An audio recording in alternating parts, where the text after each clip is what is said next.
Shalom saudaraku sekalian, kita lanjutkan kembali pembahasan kita ya saudaraku. Hari ini kita telah sampai kepada pasal yang ke-6 saudaraku dari kitab Wahyu. Ya, judulnya apa saudaraku? Terbukanya rahasia akhir zaman, yang kita ambil dari kitab Wahyu. Nah, saya bacakan ya dari ayat 1. Maka aku melihat anak domba itu membuka yang pertama dari ketujuh meterai itu. Dan aku mendengar yang pertama dari keempat makhluk itu berkata dengan suara bagaikan bunyi guru, "Mari." Dan aku melihat sesungguhnya ada seekor kuda putih dan orang yang menungganginya memegang sebuah panah, dan kepadanya dikaruniakan sebuah mahkota. Lalu ia maju sebagai pemenang untuk merebut kemenangan. Nah saudaraku, materai yang pertama adalah kuda putih, dan kuda putih ini sudah datang ya. Materai pertama sudah dibuka. Maknanya ada seekor kuda putih, orang yang menungganginya memegang panah, dan kepadanya dikaruniakan sebuah mahkota. Orang yang dimaksud adalah salah satu malaikat. Malaikat ini yang bertugas untuk melepaskan anak panah ke bumi. Apa artinya? Artinya waktunya telah tiba. Jadi ketika malaikat ini melepaskan anak panahnya, itu adalah tanda bahwa waktu peperangan telah dimulai, waktu telah tiba ya. Hari murka Bapa Yahweh sudah tiba dan sudah dimulai ya. Sudah dimulai peperangan antara siapa? Antara pasukan Yeshua dengan para lawannya, yaitu iblis, begitu ya. Dan apa arti harafiahnya? Artinya itu para penginjil, hamba-hamba Tuhan yang dipakainya itu berperang untuk memenangkan jiwa-jiwa, sudah menyebar ke seluruh bumi. Dan kalau Anda berkata, loh, Injil aja belum diberitakan sampai ke seluruh bumi, saudaraku, cobalah kalian renungkan dan sadari, bukankah YouTube ini bisa diputar sampai ke pelosok-pelosok saudaraku? Bahkan dimanapun, dimana sekarang yang internet belum masuk saudaraku ya. Jadi Injil itu sudah diberitakan, sudah sampai ke pelosok bumi, dan hari ini masuk kepada masa kesudahannya. Bahkan film-filmnya aja sudah banyak saudaraku. End of the world, akhir dari dunia ini ya saudaraku. Jadi dari Tuhan ada agenda, dari iblis bersama para elitnya pun membuat agenda saudaraku ya. Dan agenda mereka itu, coba Anda lihat yang ada di Bart Simpson, ngeri itu ya saudaraku ya. Kita tinggal menunggu apa? Orang-orang diculik sama alien katanya di sana. Padahal itu apa saudaraku? Itu adalah rapture, kedatangan Tuhan ya. Dan ketika anak domba itu membuka meterai yang kedua, aku mendengar makhluk yang kedua berkata, "Mari." Dan majulah seekor kuda lain, seekor kuda merah padam, dan orang yang menungganginya dikaruniakan kuasa untuk mengambil damai sejahtera dari atas bumi, sehingga mereka saling membunuh, dan kepadanya dikaruniakan sebilah pedang yang besar. Nah, apa artinya saudaraku? Tadi materai yang pertama apa saudaraku? Ya, kuda putih. Lalu yang kedua saudaraku, itu kuda merah padam. Seekor kuda merah padam, dan orang yang menungganginya diberikan karunia berupa kuasa untuk mengambil damai sejahtera, dikatakan saudaraku. Artinya di bumi ini damai sejahteranya diambil. Tapi selama orang percaya yang kudus, yang telah masuk ke dalam ruang maha kudus, dilayakkan oleh Bapa dan ikut ambil bagian dalam rapture, maka damai sejahteranya masih ada, meskipun sudah berkurang banyak saudaraku ya. Sehingga manusia itu saling membunuh ya. Kenapa? Karena kepadanya dikaruniakan sebilah pedang yang besar. Malaikat ini mempunyai pedang yang besar ya. Pada saat materai kedua dibuka, semua orang akan melihat kejahatan semakin meningkat di bumi. Pembunuhan semakin banyak, bahkan cara-cara yang digunakan pun semakin sadis ya. Coba renungkan, Anda yang suka mengikuti berita ya, luar biasa bukan kejahatannya, nggak perlu disebutkan ya. Pembunuhan semakin banyak, cara-cara yang digunakan semakin sadis. Kasih pun menjadi dingin. Coba kita mau cari loh, orang yang benar-benar tulus mengasihi kita, meskipun itu sahabat kita, saudara kita ya.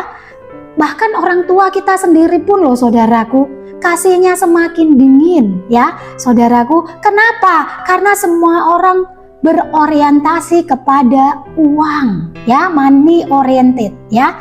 Jadi itu yang membuat kasihnya dingin. Kalau nggak dapat sesuatu, kalau nggak dapat keuntungan, ngapain aku deket-deket sama orang ini? Kan begitu saudaraku ya sekarang ini. Oh, kalau Anda nggak jauh mungkin ya di sana, tapi ketahuilah itulah jemaat akhir zaman.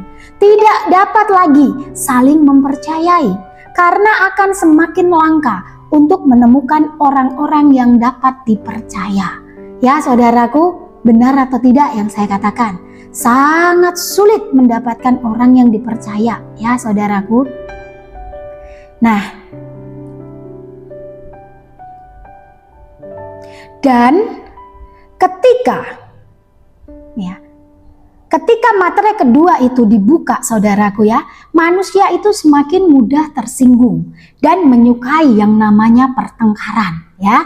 Jadi kalau Anda yang saat ini sukanya bertengkar, tidak mau mengalah, ada roh yang meluap-luap di dalam dirimu, spirit yang meluap-luap, ingin membuktikan dirimu benar, ingin dibela, ingin agar orang lain mengikutimu dan tidak mau dengar, tidak bisa mentoleransi kesalahan orang lain ya. Bahkan sedikit saja engkau tidak toleransi, berawas-awaslah, waspadalah. Kenapa? Karena Anda berarti termasuk di dalamnya, benar bukan?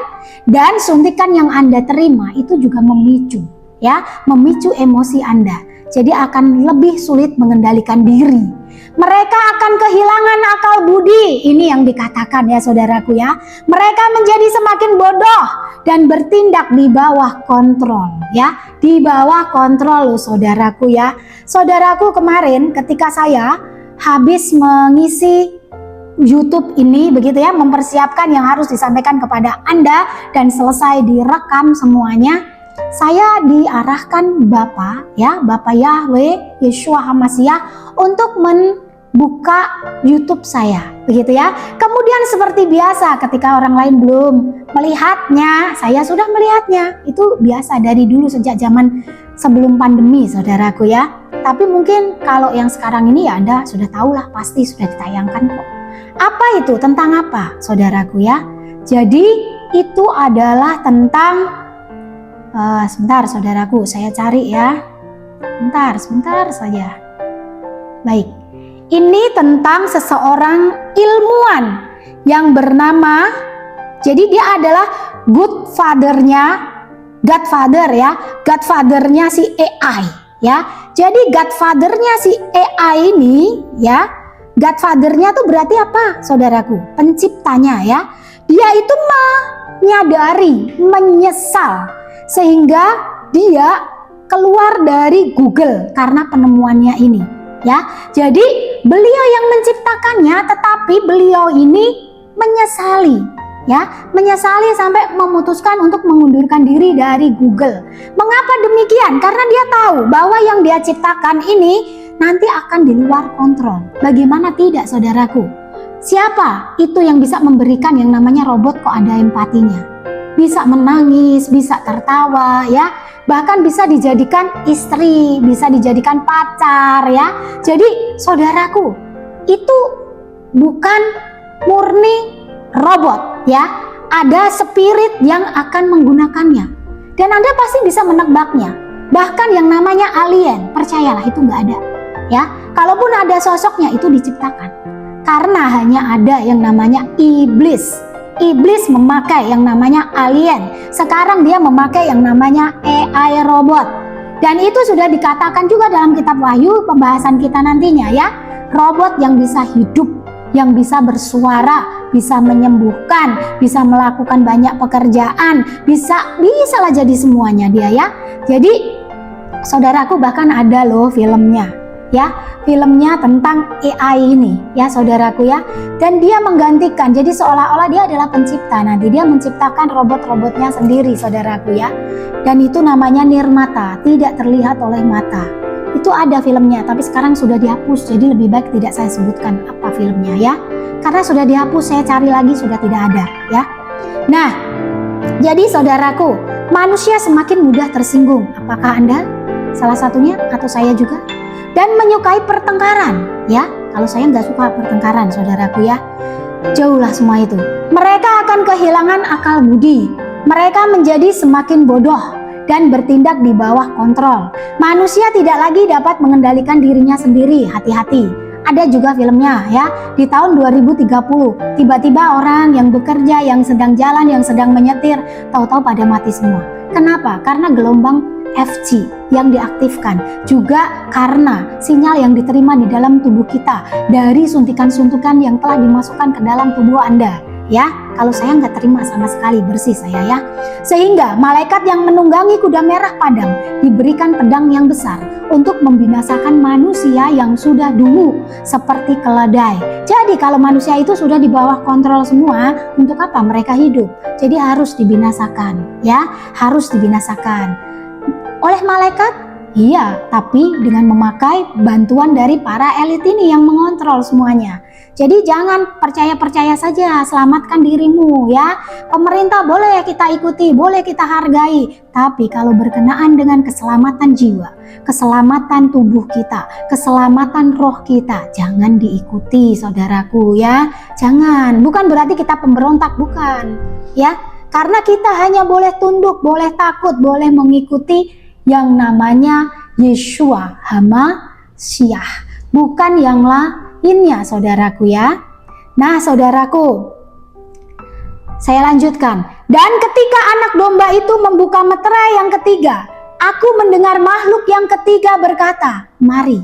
Dan aku melihat sesungguhnya ada seekor kuda hitam dan orang yang menungganginya memegang sebuah timbangan di tangannya. Dan aku mendengar seperti ada suara di tengah-tengah keempat makhluk itu berkata, secupak gandum sedinar dan 3 cupak jelai sedinar. Tetapi janganlah rusakkan minyak dan anggur itu. Apa maknanya saudaraku? Meterai ketiga adalah kuda hitam saudaraku. Pada saat meterai ketiga dibuka, tampaklah penunggang kuda hitam yang memegang timbangan di tangannya. Kemudian Yohanes mendengar keempat makhluk itu berkata, secupak gandum sedinar dan 3 cupak jelai sedinar, tetapi janganlah rusakkan minyak dan anggur itu. Saudaraku, tiba-tiba saya dibukakan oleh Roh Kudus. Jadi meterai yang pertama itu dibukakan sejak sebelum COVID.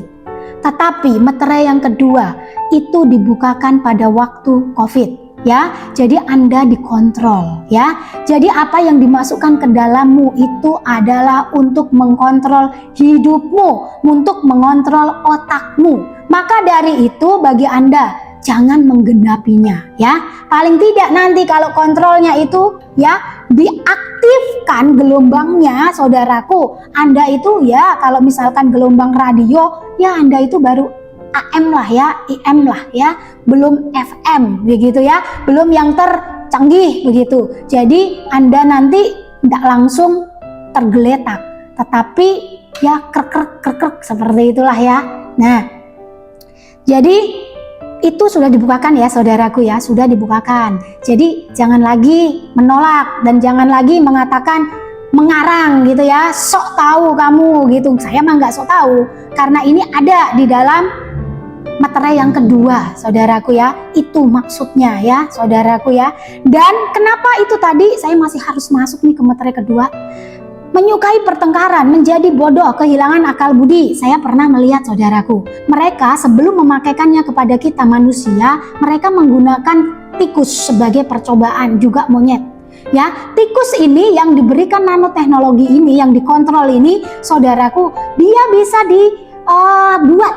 Ya, jadi perasaannya tuh bisa dibuat. Dia bisa disuruh membunuh dan menyerang temannya, dan dia bisa dibuat bahagia, dan dia bisa dibuat bersedih. Tikus loh saudaraku, bisa digituin. disuruh apapun bisa, suruh jalan maju, maju, suruh mundur, mundur. Ini tikus beneran, ciptaan Tuhan ya, ciptaan Yahweh, ciptaan Yeshua HaMashiach. Jadi bukan tikus yang dibuat, yang ada remote-nya sehingga bisa digerakkan, bukan. Juga bukan tikus AI, bukan. Benar-benar tikus ya saudaraku. Setelah mereka berhasil dengan tikus dan para monyet, lalu diuji cobakan pada kita saudaraku ya. Dan nanti untuk chipnya itu tidak dipasangkan di otakmu jadi microchip gitu, tidak, nggak ada yang mau, serem ya kan. Dimasukkan itu hanya nanti dia akan, kalau sekarang ini dengan tato elektronik yang transparan, tapi katanya gagal, belum siap. Ingat saudaraku, jangan percaya ya. Karena apa? Karena mereka sudah menyiapkan sistemnya begitu rupa saudaraku, sehingga dikatakan di dalam Alkitab Wahyu juga, umatku terjebak. Mengapa terjebak? Berarti mereka menipu. Karena orang percaya selalu belajar firman Tuhan. Kalau itu belak-belakan, terang-terangan, gentle diberikan kepada kita, nggak akan ada yang mau terima, benar nggak? Tapi karena diberikannya sembunyi-sembunyi, ya udah terjebaklah kita. Dengan motif berbagai macam yang mereka kemas, begitu ya. Jadi jangan sampai terjebak lagi saudaraku ya. Nah, kita lanjutkan lagi saudaraku, baru boleh nih masuk materi yang ketiga. Materi ketiga tadi apa saudaraku? Kuda hitam, secupak gandum sedinar. Apa artinya? Harga bahan makanan akan sangat mahal. Jadi yang pertama sudah ada sebelum COVID ya. Jadi yang kedua pada waktu COVID, materi keduanya dibukakan. Lalu yang ketiga saat-saat ini saudaraku ya, sudah dibukakan secupak gandum sedinar dan 3 cupak jelai sedinar. Tetapi janganlah rusakkan minyak dan anggur itu. Apa artinya? Harga bahan makanan akan sangat-sangat mahal dan makanan menjadi sangat-sangat langka. Di Indonesia mungkin kita belum merasakan segitu, tapi bagaimana yang di medan perang saudaraku? Bagaimana dengan saudara-saudara kita yang ada di Timur Tengah dan di daerah-daerah di negara yang lain yang mengalaminya saudaraku ya? Harga bahan makanan sangat mahal menjadi sangat-sangat langka. Yang terjadi di akhir zaman ini adalah murka dari Bapa Yahweh yang belum pernah terjadi sebelumnya dan tidak akan terjadi lagi. Jadi jangan lagi katakan bahwa dulu sudah pernah, bahkan sejak zamannya Yakub yang namanya kelaparan, susah pangan itu sudah sering. Ya benar, tapi apakah, pertanyaannya, apakah teknologi sudah menjadi sehebat seperti sekarang ini saudaraku? Dan apakah nanoteknologi juga sudah disiapkan saudaraku? Jadi hanya sebutir debu, bahkan sekarang ditemukan lebih kecil lagi, nggak masuk akal buat kita ya. Saya ingat dengan perkataan senior kami ya, pendoa syafaat, itu berkata, debu-debu dalam rumahmu itu harus kau bersihkan, karena iblis pun bisa masuk ke dalam tubuh kita melalui debu itu. Wow, perkataan itu saudaraku saya ingat-ingat. Jadi kalau rumah saya sekarang ada debu sedikit saja, meskipun malam itu saya pulang kerja begitu ya, lelah gitu, akan saya lap saudaraku ya. Ya, kalau Anda nggak mau mengikutinya nggak apa-apa, itu kan saya hanya cerita gitu ya, dan saya tidak menyuruh Anda begitu. Jadi bagi kami menjaga kebersihan, bukan hanya hati kami, tapi juga lingkungan kami, tubuh kami, semua kami jaga, supaya ketika Yeshua HaMashiach datang, kami dianggapnya layak. Ya, saudaraku ya, terjadi kesulitan pangan yang luar biasa. Tanah-tanah menjadi tandus, hanya ilalang dan rumput duri yang dapat tumbuh di ladang. Pertanian, peternakan, perikanan hancur. Manusia dalam keadaan sangat sukar. Saudaraku, pada zaman COVID kemarin itu sudah diuji coba saudaraku. Kami ini punya lahan yang cukup luas saudaraku, ada 5 hektar begitu ya. Nah saudaraku, waktu itu kami menanam yang namanya singkong. Tahu saudaraku, singkong itu padahal belum waktunya panen, ketika kami cabut belum sampai umurnya 6 bulan, belum ada saudaraku, baru sekitar 4 bulan saudaraku ya. Dan itu sudah berkarat, berkayu. Tiap hari yang namanya helikopter putar, entah apa yang dia taburkan ya saudaraku.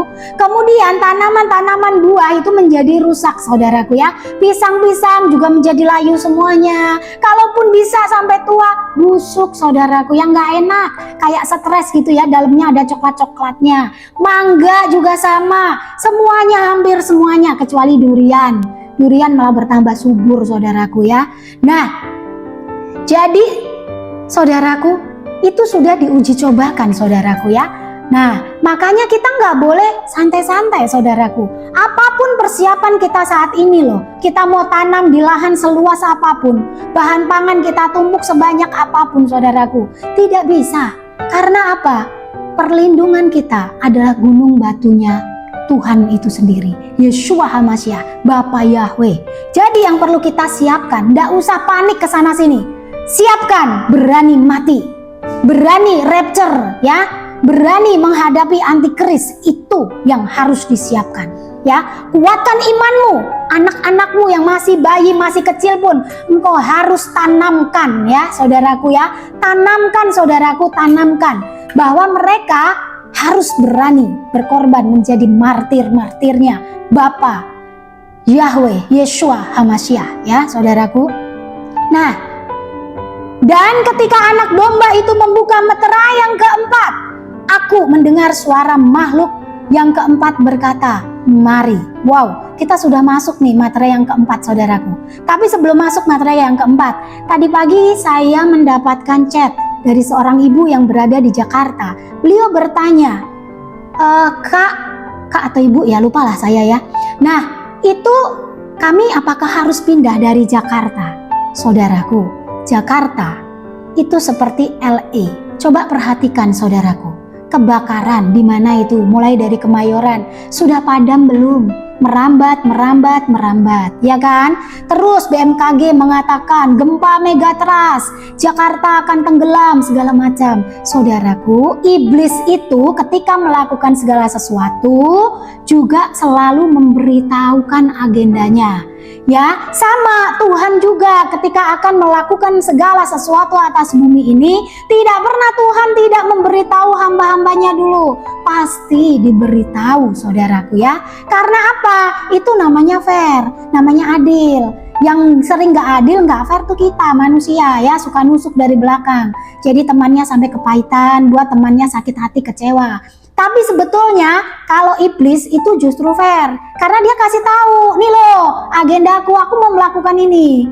Kalau dari Tuhan juga sama, hei anak-anakku, nanti kalian akan memasuki masa yang seperti ini, berhati-hatilah, bersiaplah, berwaspadalah. Ya saudaraku ya, jadi Anda bisa tangkap maksudnya ini ya.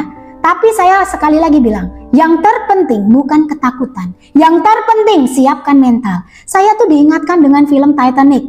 Jadi Anda yang pernah nonton film Titanic, coba seketika kapal itu mulai tenggelam, apa yang dilakukan para pendeta dan hamba Tuhan dan para pemusik, apa yang mereka lakukan saudaraku? Yang lainnya lari ke sana sini, akhirnya apa? Jatuh. Akhirnya apa? Tidak kebagian skoci. Akhirnya mereka tenggelam, mati juga kok, ya kan? Yang selamat juga cuman sedikit kan? Lalu yang ada di dalam skoci itu, oke lah, dia nggak selamat secara manusia, tetapi dia mempersiapkan hatinya. Tuhan, kalau saat ini Engkau mengambilku, kalau saat ini gempa megatrust terjadi, kalau saat ini kami harus mengalami kebakaran dan mungkin kami mengalami kematian di dalamnya, Tuhan, yang penting aku langsung bertemu dengan Engkau. Bertemu muka dengan muka, tenggelam di dalam bait-Mu Tuhan ya, di dalam kasih-Mu Tuhan, tenggelam di sana.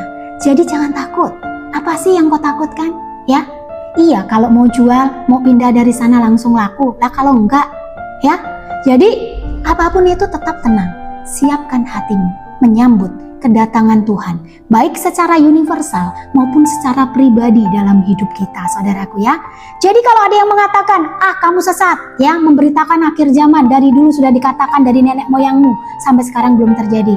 Ketahuilah, kami ini tetap melakukan aktivitas sehari-hari. Kami tetap bekerja, kami tetap mencari nafkah, kami tetap melayani ya, tapi sambil memberitakan.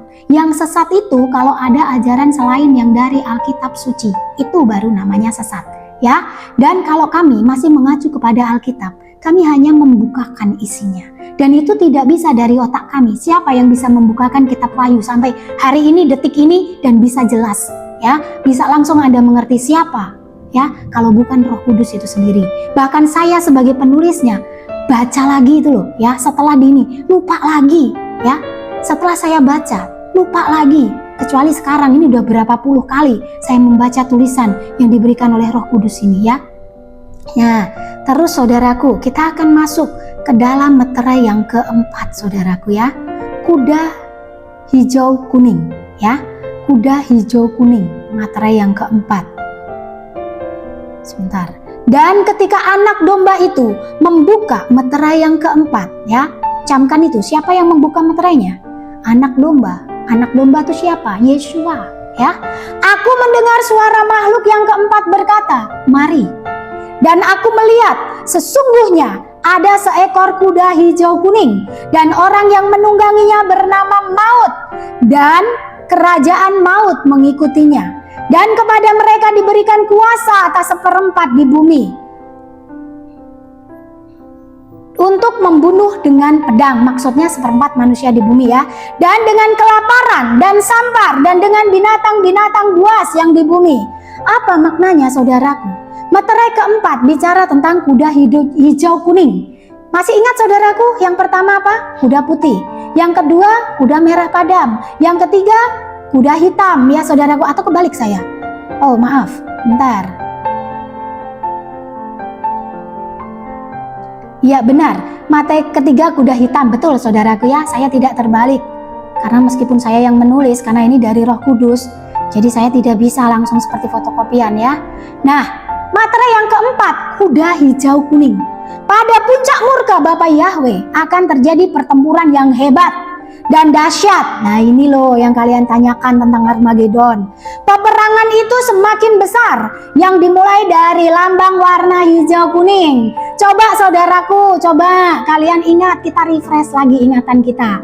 Israel memulai perang ya. Siapa yang memulai duluan? Siapa yang menyerang duluan? Jadi Anda tahu jawabannya? Siapa yang punya ya? Siapa yang punya lambang warna hijau kuning saudaraku? Jawab sendiri. Nanti kalau saya bisa dihujat. Warna hijau, warna kedar. Saya menyebutnya kedar ya. Jadi nggak ada seorang pun bisa menuntut saya. Kuning melambangkan kematian. Peperangan dengan kedar akan menimbulkan banyak kematian. Apakah sudah terbukti saudaraku? Sudah. Tapi terjadinya di Timur Tengah ya. Karena saudaraku begini, peperangan itu akhir zaman ini tidak harus terjadi di semua negara, tidak. Jadi ada bagian-bagian negara tertentu. Tapi tahukah saudaraku, dokumen yang kemarin saya temukan begitu ya, itu menyatakan kemungkinan besar Indonesia saja bisa terlibat masuk dalam perang tersebut saudaraku ya, ketika nanti perang dunia diumumkan. Kapan itu terjadinya? Tunggu saja, tinggal tunggu ya. Jadi tinggal tunggu karena semuanya sudah semakin merajalela, sudah semakin memuncak saudaraku ya. Jadi tunggu saja. Nah saudaraku, dampak dari peperangan menimbulkan kematian, kelaparan yang hebat, penyakit sampar yang yang dipakai untuk senjata biologis ya saudaraku. Saya ulang lagi, dampak peperangan itu menimbulkan kelaparan yang hebat, penyakit sampar. Sebentar, kenapa kelaparan saudaraku? Karena air beracun, tanah pun beracun. Karena senjata yang dipakai apa saudaraku? Jawab sendiri ya. Penyakit sampar yang diciptakan dipakai untuk senjata biologis. Coronavirus itu juga jelas bahwa itu senjata biologis. HMPV ya, itu juga senjata biologis. Mau virus apa lagi? Zombie atau apa? Biologis ya. Terus yang di Philadelphia itu ya, masa iya di sana itu orang-orang menjadi seperti zombie? Kenapa? Karena obat untuk kuda dijual untuk manusia, bisa-bisanya ya. Itu diproduksi begitu banyak ya. Pemerintah lepas tangan, katanya terserah sendiri, bukan salah kami. Kan itu untuk kuda, bukan untuk manusia ya. Tapi mana tanggung jawabnya, mana edukasinya ya? Nggak mau menyelamatkan generasi, nggak mau selamatkan manusia. Kalau bisa kurangi sebanyak-banyaknya ya. Biar kami saja yang hidup sendirian, itu kata mereka ya. Jadi hati-hati menerima apapun itu saudaraku ya. Baik saudaraku, saya lanjutkan. Dampak dari peperangan tadi ya, menimbulkan kelaparan, menimbulkan penyakit sampar, penyakit-penyakit yang muncul, menimbulkan penyakit yang lebih berbahaya dan mengakibatkan banyak kematian, sehingga disebutkan 1/4 penduduk bumi akan terbunuh, saudaraku ya. Saudaraku, saya sudahi dulu pembahasan kita masukkan kepada video berikutnya, karena kalau tidak nanti saya akan seperti kemarin, untuk menguploadnya susah sekali saudaraku ya.